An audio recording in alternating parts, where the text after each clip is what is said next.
Lost episode, Doc Mcstuffins and the Pudding Plague. I found it on a rainy Saturday morning at a yard sale on the outskirts of town. A dusty old DVD labeled simply Doc Mcstuffins. The cover was smeared with what looked like dried, crusted pudding. At first, I thought it was just a weird prank or some kid's leftover snack that got stuck on it. But something about it felt off. Curiosity got the better of me. I took it home and popped it into the player. The episode opened bright and cheerful, just like the show, Doc Mcstuffins, smiling and welcoming viewers to her clinic. But as it went on, things got strange.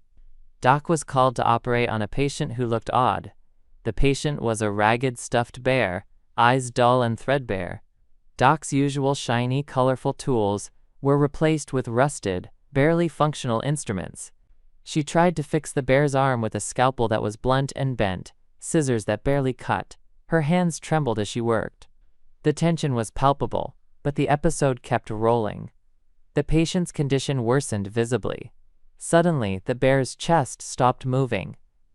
Then came the worst part. The screen flickered. The patient's stuffed form slowly began to decay on screen, its fabric tearing and bones cracking. It became a mummy, its wrapping unraveling to reveal decayed stuffing soaked in dark, gloppy pudding.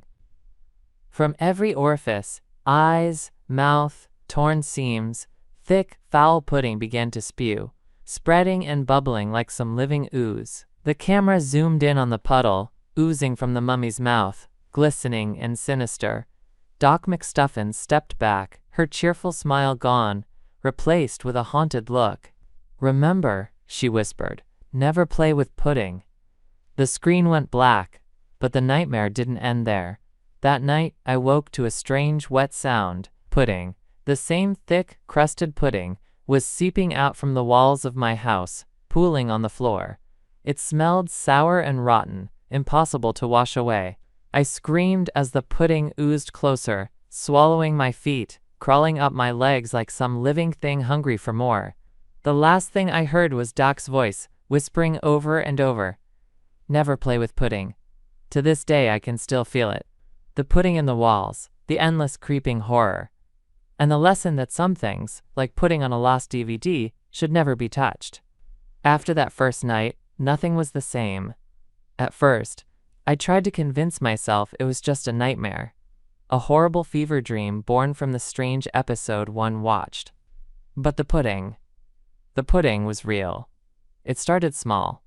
A damp patch on my bedroom wall, sticky and cold to the touch. I wiped it away, but it always came back, spreading, like it had a mind of its own. I tried bleach, soap, even fire. Nothing could stop it. The smell got worse too.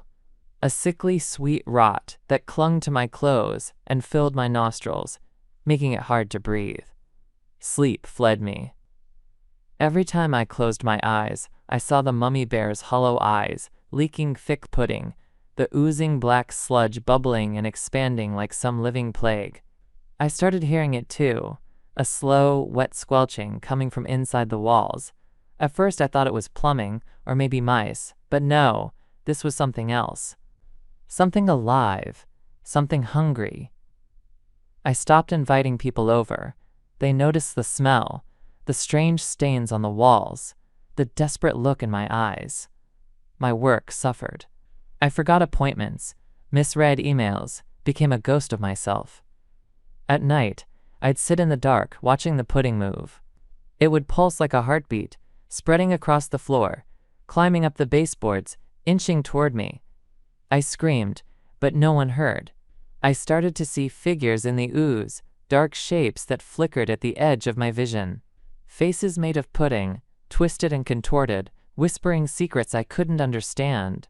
Sometimes I swore I saw Doc herself, that same haunted look from the episode, standing silently in the corner of my room, watching me. The worst part?